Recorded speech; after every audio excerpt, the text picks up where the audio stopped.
Hello everyone. In this video, we're going to continue to the cross product and its theorems. So in our previous video, we spoke about the cross product in terms of finding the determinant of order 2. So in this video, we're going to continue with determinant of order 3. So let's say we have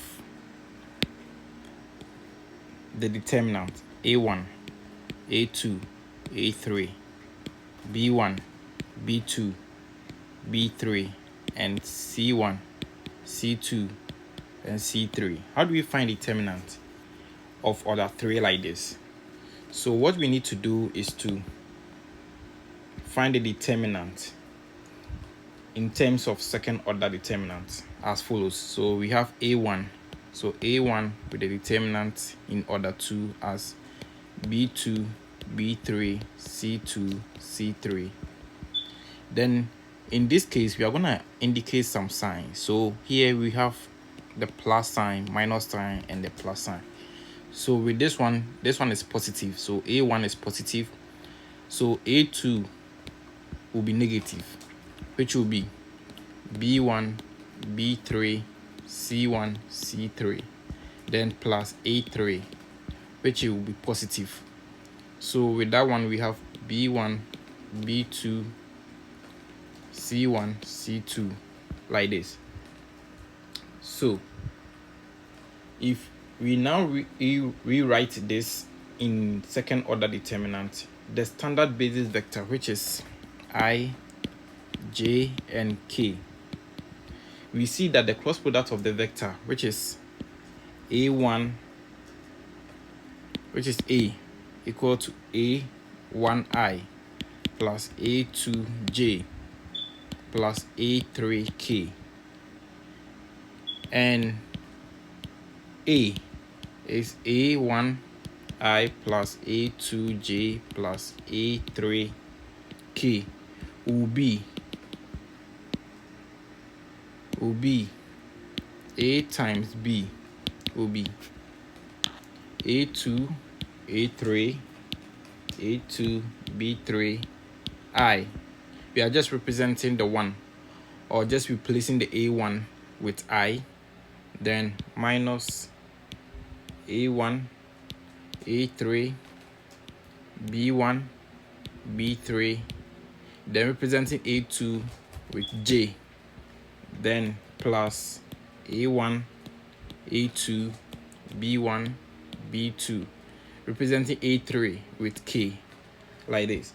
So in the view of similarity between the equation, the previous equation that we did, which is equation 2 and equation 6, we can write A times B as I, J, K, which is the A1, A2, A3 here.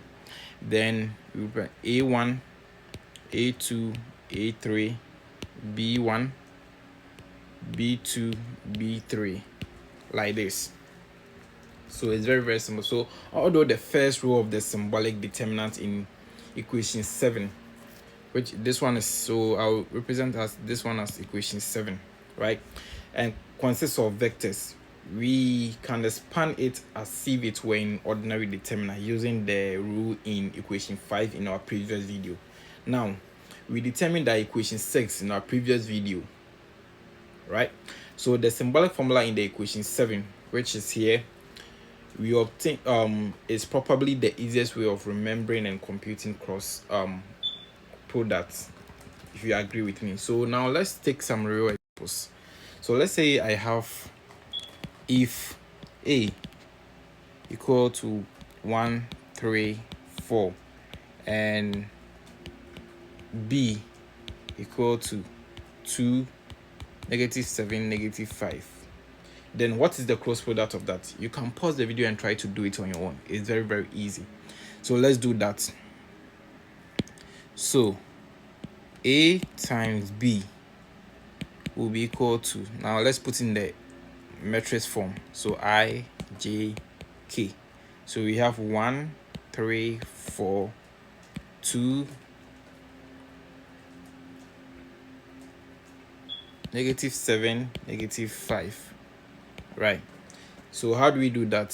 So I hope you've done it on your own. So let's see the answer for that. So we have 3, 4, -7, -5.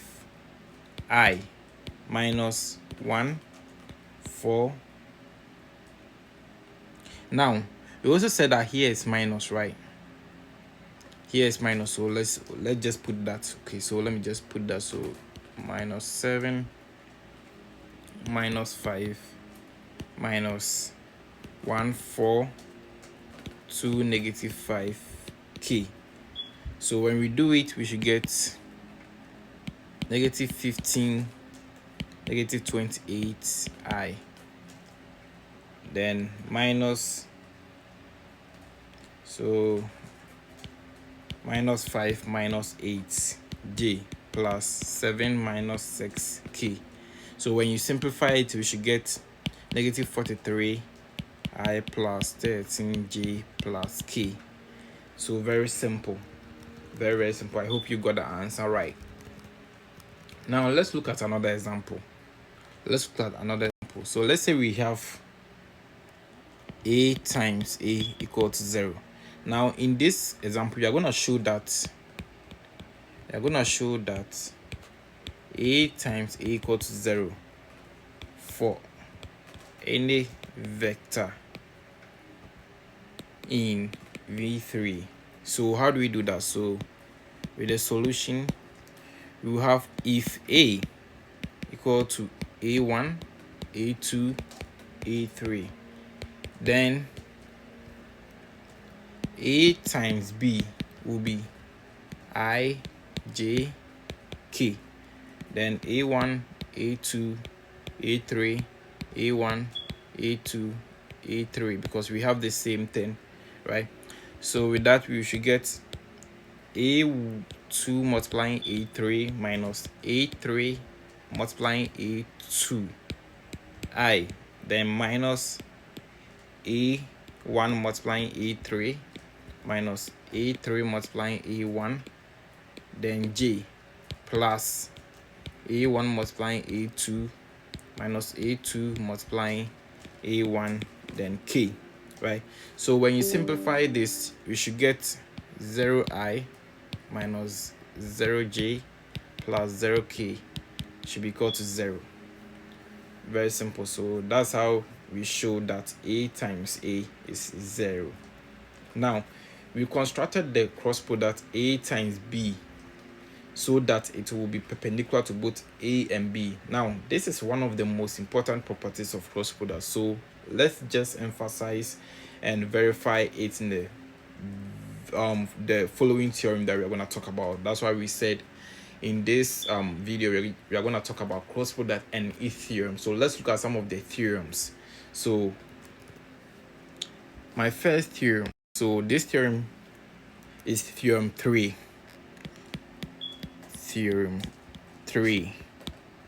We spoke about theorem 1 and 2 in the dot product. So this theorem 3. So in theorem 3, we have the vector a times b is orthogonal to a and b. Now let's prove that. In order to show that a times b is orthogonal to a, we have to just compute their dot product as follows. So a times b dot a is a times b, which is a2, a3, b2, b3 times a1 minus a1, a3, b1, b3, a2 plus a1, a2, b1, b2, then a3, right? So when we simplify it, we should get a1 multiplying a2 b3 minus a3 b2 minus a2 a1 b3 minus a3 b1 plus a3 multiplying a1 b2 a2 b1, right?